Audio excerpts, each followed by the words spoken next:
All right, guys. So section 4.9, function notation. All right. So when we're looking at function notation, all I want you guys to think about is, all right. So right here, all right, that part right there. This y is equal to 5x minus 2. All right. Remember, think about this as your input. All right. So you can put in any numbers for x, and then this will be your output. Your output. All right. So you plug in something for x and you get out something for y. You can plug in anything you want for x most times and you get something out in y. But now for function notation, you'll notice that they changed y to f of x. All right. So we pronounce that thing as f of x. And it's just another way of writing y. All right. That's all it is. So now f of x is equal to 5x minus 2. Well, x is still the input. And now, this whole thing, all right, that whole thing, since that was y, that is still your output. All right. Now, when we get into a couple of these word problems later on, I'll explain exactly how you would think about this. All right. But for right now, I just want you guys to think of f of x as a fancy way of writing y. Okay. So it's function notation. All right. Oops. All right. So let's look at this first one. If f of x is equal to negative 4x plus 1, they want us to find f of negative 2, all right? So that's going to be our first problem, f of negative 2. All right, so for part A, f of negative 2. Remember, x is just our input, all right? X is our input. So there is x. That's all that is. So anywhere that I see x, I'm going to plug in 2. So I have negative 4 times 2 plus 1. So f of 2 is equal to negative 8 plus 1. So then f of 2 is equal to negative 7. Well, if you look at this, right? If you look at this, here's x, there's y, correct? This is just a point on a graph. That's all it is. So 2, negative 7, right? That's all this is telling us. All right, so part B. Now they're telling us f of negative 2. So wherever I see x, I'm plugging in negative 2. So negative 4 times negative 2 plus 1. Oh, sorry about that. F of negative 2 is equal to 8 plus 1. F of negative 2 is equal to 9. So then my input, which was negative 2, gives me output of 9. All right. So x is my input, y is my output. All right. So x and y. Not too bad, right? Now, when we get down to number 2, you notice there's two functions there. One is called g of x, and the other one is r of b. Now, the only reason why they put different name letters is just like we have different names. Okay, so instead of me, when we're in class and saying "Hey you," well, occasionally I did that because I couldn't remember your name real fast. But on the other, that's just because my brain doesn't work that well. But here, so if we're referring to something, I'm not saying, oh, that first equation, the one with the x minus 1 over the x plus 1. No, I just say g of x, and you know exactly which one to go to. Or if I'm referring to r of b, you know exactly which equation to go to, which function to go to. Okay? So it's the same exact thing. So if you look at A, right?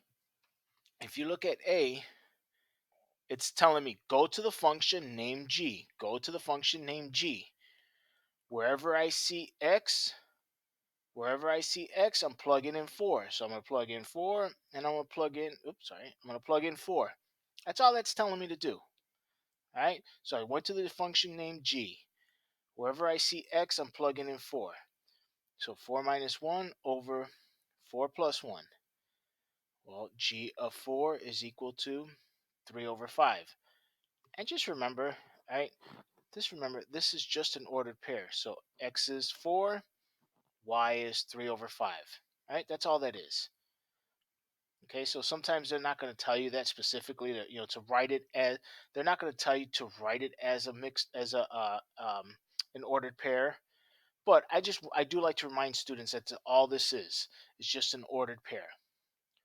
All right. So for part B, g of 1/2. So again, I'm going to the function named g, and whatever x is, I'm plugging in 1/2. All right. So I have g of 1/2 is equal to, crap, I didn't give myself enough space here. Sorry. So 1/2 minus 1 over 1/2 plus 1. So g of 1/2 is equal to, well, 1/2 minus 1. So this numerator, all right, this numerator 1/2 minus 1 is negative 1/2.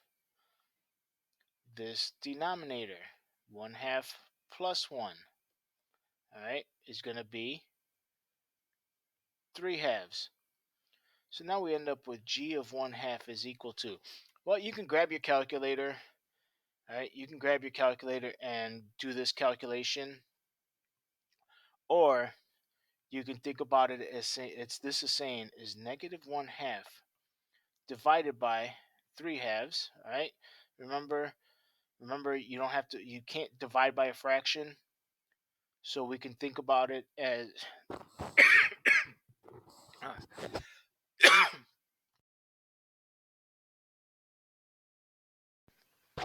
oh, excuse me, sorry about that, guys. You can think about this as negative 1/2 times 2/3. All right, so you can think about this as multiplying by the reciprocal. Well, in this case, those 2's are going to cancel. So then my final answer is negative 1/3. All right. Let's look at C. Now what are they telling me? They're telling me go to the function named R. All right, there it is. And whatever B is, plug in negative 5. All right, so I'm going to plug in negative 5 for B. So R of negative 5 is equal to the square root of negative 5 plus 14. So negative 5 plus 14 gives me square root of 9. So R of negative 5 is equal to 3. Okay? Last one. Again, going to that function R, and I'm going to plug in negative 15. So R of negative 15 is equal to the square root of negative 15 plus 14. R of negative 15 is equal to the square root of negative 1. Well, in this case, there's no real solution. All right, because can I take the square root of a negative? No. Well, some of you guys might remember we could do imaginaries, okay? But in this case, we'll just say no real solution because we have the square root. All right, so number 3. Here's the word problem, and here's where I was telling you now that I'll really explain what these function notation means. Okay, so for part A, the function h of t is equal to negative 16t squared plus 64t plus 80 gives the height in feet of a projectile t seconds after it is launched. All right, so they want us to find h of 3 and h of 0. All right, so this first part, and then they want us to interpret our answers, and here's where I'll start explaining things. All right, so h of 3. So what this is telling me is in 3 seconds. All right, in 3 seconds. So everywhere I see t, I'm going to plug in 3. So I'm just going up to the equation or the function named h and plugging in 3. So grab my calculator. I'm not going to do all this crap. All right, 128. All right, so what does this mean now? What does this mean here? So we know the 3 meant seconds, all right, and h was the height. So this is saying in 3 seconds, the height of the projectile, all right, so whatever it is that they're shooting, projectile is 128 feet in the air. Okay? So just think about you shooting something up in the air and then it comes back down. All right? So in 3 seconds, it took 3 seconds for it to get 28 feet in the air. All right, let me erase that mess. All right, now they want us to do h of 0. Okay, so h of 0.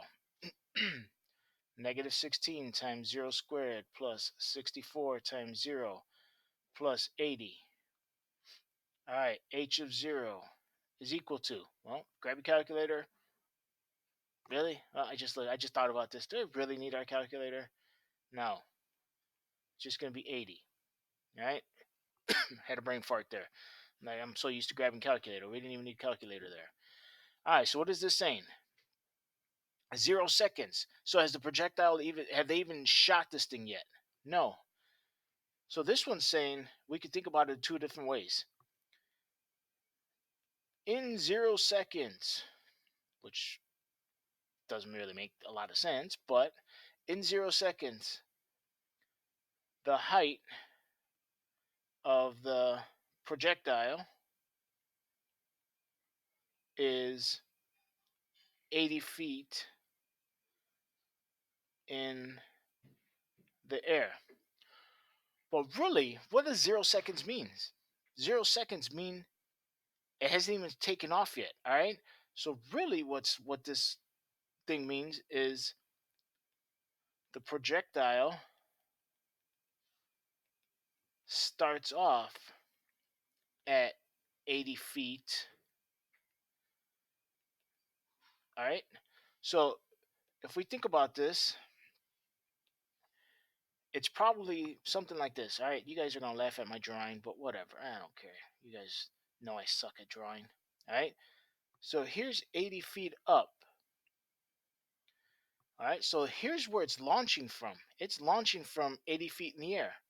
So it must be like on a platform or something that it's taking off. So it hasn't even started off yet. All right. Hopefully that makes sense. All right. For part B. Now, this one's a little bit different. All right. And you'll notice I gave myself a whole lot of room here. So same function. All right. Find when h of t is 0. All right. So now, are they giving me a time? No, they're not giving me a time. We're calculating the time. All right. We're going to calculate the time. So instead of looking for time, what are we calculating? We're actually calculating the height. All right. So that's what we're going to be calculating. We're going to calculate the height. All right. So let me erase all this mess. You'll notice that it says h of t. Well, there's h of t. So what am I going to do?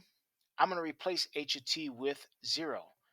So 0 is equal to negative 16t squared plus all this mess. All right. And what do they want us to do? All right. What do they want us to do? Calculate t. All right. So we're going to be solving for t. Well, if you think about it, because it's squared, we have to use the quadratic formula. All right. You guys remember the quadratic formula? All right. X is equal to negative b plus or minus square root b squared minus 4ac all over 2a. All right. You guys remember that mess? There's a, there's b, there's c. All right. So start plugging stuff in. Oh, yeah, I kind of screwed up a little bit. That should actually say t equals. All right. That should say t equals. All right. So t equals negative. B is 64. So 64 plus or minus the square root of 64 squared minus 4 times A is negative 16, B is 80. All this mess over 2 times negative 16. All right. Now you grab your calculator. All right. Negative 64 plus or minus. What's underneath the square root? All right. Don't type the square root in.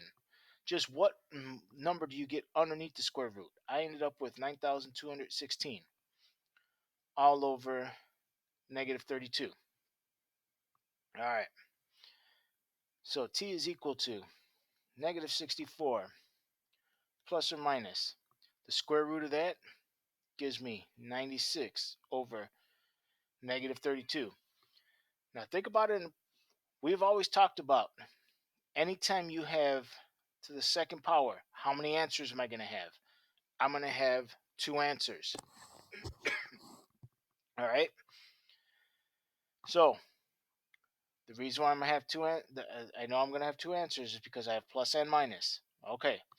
So here's what we're going to do. We're going to have t is equal to negative 64 plus 96 over negative 32. And t is equal to negative 64 minus 96 over negative 32. Well, when I do this one here with the plus, remember, I want to do this first. All right? So put that into your calculator in parentheses. And you're going to end up with negative 32. Oh, I'm sorry. Positive 32 over negative 32. So you're going to end up with t equals negative 1. And then when you come to this one over here, we're going to end up with negative 160 over negative 32. Again, on your calculator, you're putting that mess in first. So then we're going to end up with t is equal to 5. All right. Now, what do these answers mean? T. T represented what? T represented seconds. All right. So we have negative 1 second and 5 seconds. Well, does negative 1 second even make any sense? No, we can't time travel. All right. I can't time travel. So I'm not going to go back in time. So what is my answer going to mean? 5 seconds. All right. So they wanted us to interpret our answer. All right. They want us to interpret our answer here. So what's happening is, remember we talked about at 0 seconds. All right. We were on this 80-foot platform. All right. So you were on this 80-foot platform. You get this thing shooting up in the air. Well, eventually what has to happen? Well, it eventually has to come back down. And let's pretend it misses the platform. And let's say it's falling back to the ground. Well, what did they tell us? All right, let me erase a bunch of this mess here. What did they tell us? They told us that the height was 0. They told us the height was 0, yes? How long does it take for this thing to have a height of 0? Well, how long does it take? It takes 5 seconds for this thing to shoot up in the air, come back down, hit the ground. Because right here at the ground, the ground is 0 feet. All right, so it takes 5 seconds for this projectile to shoot up in the air off of the 80-foot platform and hit the ground. All right, number 4.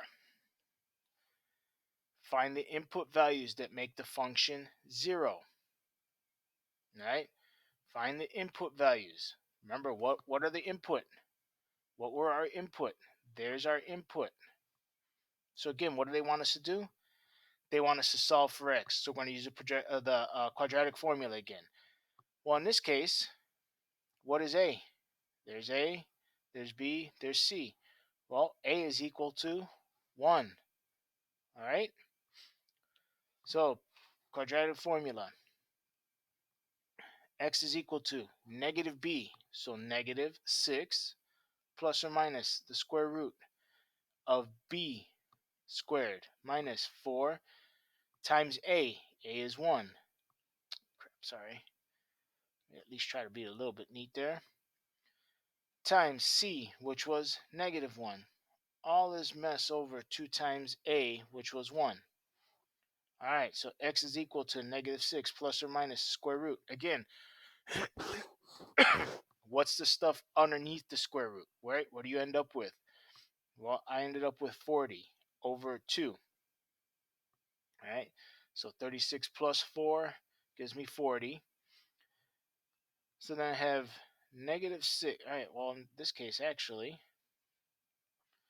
now it's actually going to be approximately equal to, all right, because square root of 40 is not an exact answer. So I ended up with about 6.32 over 2. All right. Plug both of those answers in. So x is approximately equal to negative 6 plus 6.32 over 2, or x is approximately equal to negative 6 minus 6.32 over 2. Since there's no word problem associated with this, I don't care here. I end up with, and I just grabbed my calculator, guys. You can do this a little bit better. We end up with 0.324. I think, if I can read my own writing. If not, you guys can send me a message, tell me I screwed up. X is approximately equal to 0.16. And then here I have negative 12, not 13, 12.32 all over 2. So x is approximately negative 6.16. And as I was saying, since there's no word problem associated with this, both of these answers are okay. I don't care. I don't care that this answer is negative. Okay? Since there's not a word problem associated with this, they're just telling us find the input values that would make this thing 0. All right? So if I were to plug in 0.16 in for x, I'd end up with f of x is equal to 0. If I plug this mess in, I'd end up with f of x is equal to 0. All right? Now, for number 5, they want us to take this function and they want us to plug in negative 6 for x, okay? So here they want us to plug in negative 6 for x. So everywhere I see x, I'm plugging in negative 6. All right. So I have f of negative 6 is equal to negative 2 times negative 6 plus 7. F of negative 6 is equal to positive 12 plus 7. And then f of negative 6 is equal to 19, if I can add. All right, now here's where students screw these up. All right,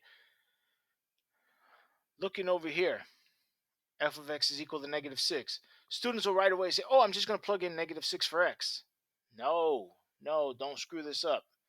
Where do they want me to plug in negative 6? What they want me to do is they want me to replace f of x, get rid of that whole thing. And I'm going to replace f of x with negative 6, okay? So I have negative 6 is equal to negative 2x plus 7. And now just back like when you guys were in Algebra 1 freshman year, solve for x. So I'm going to subtract 7 from both sides. So we end up with negative 13 is equal to negative 2x. Divide both sides by negative 2. X is equal to 13 over 2, or x is equal to 6.5 for you guys that absolutely hate fractions. All right. So do you see the difference there? All right. So one more time, please pay attention to the difference. If it's inside the parentheses, you're replacing x. All right. You're replacing x. If it's equal to, you're replacing that whole f of x thing or whatever they give you. Okay. So you're replacing f of x. All right. Last problem. Oh, jeez. Sorry, guys. All right, there we go. All right, last problem. So they want us to use this graph to find the requested values. All right, so f of 1. Well, what is this telling me? All right, what is this telling me here? It's telling me, remember, that's x. So it's telling me this. What this is asking is what is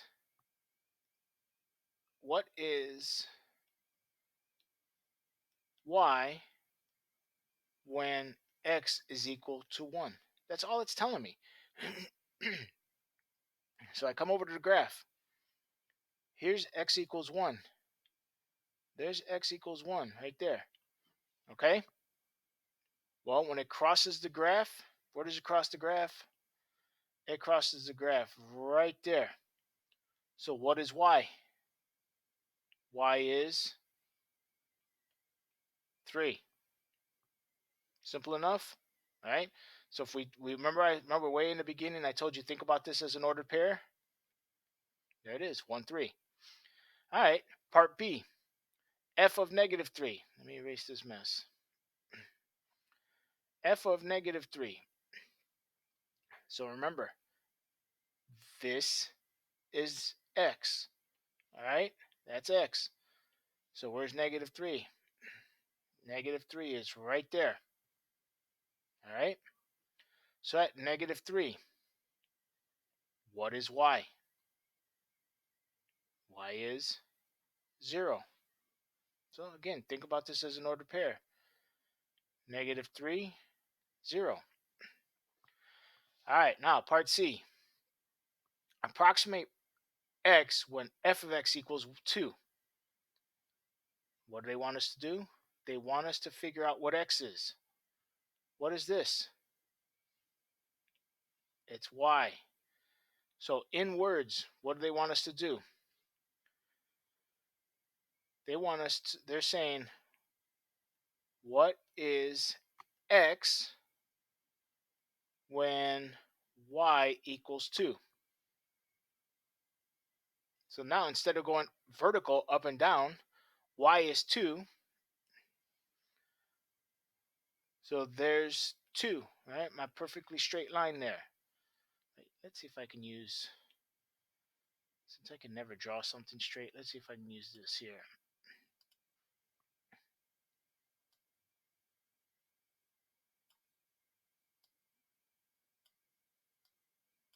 Oh, here's what I get for trying to use technology. Oh, forget it. Forget it. You guys can just go with my crooked old line. You can laugh at me all you want. I don't care. All right. So there's y is equal to 2. Well, what do they want us to do? Figure out x. Well, here it crosses, here it crosses, there it crosses. All right. So what do I have to do? Project straight down. Project straight down. Well, in this case, I have 3 answers. All right. I have 3 answers here. So one of them, what is one of them here? One of them is saying,